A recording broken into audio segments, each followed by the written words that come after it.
Hello everyone. Today I would like to show you all how to use volume buttons to take a picture on Google Pixel 9a. Let's have a look. First, open Camera app on your Google Pixel 9a. Select which Pixel camera option you want to use.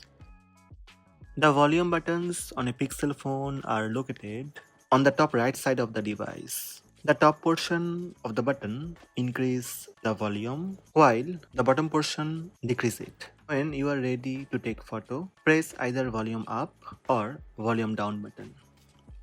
This will take photos. That's how to take a picture with volume button on Google Pixel 9a. You can hold the phone either vertically or horizontally, whichever works best for you.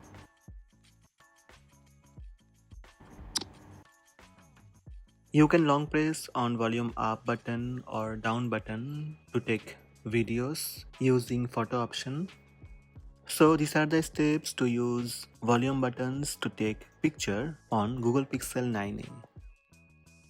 Hope this video help you. Please subscribe my channel by tap subscribe button. Also tap the bell icon to receive notifications about all new videos.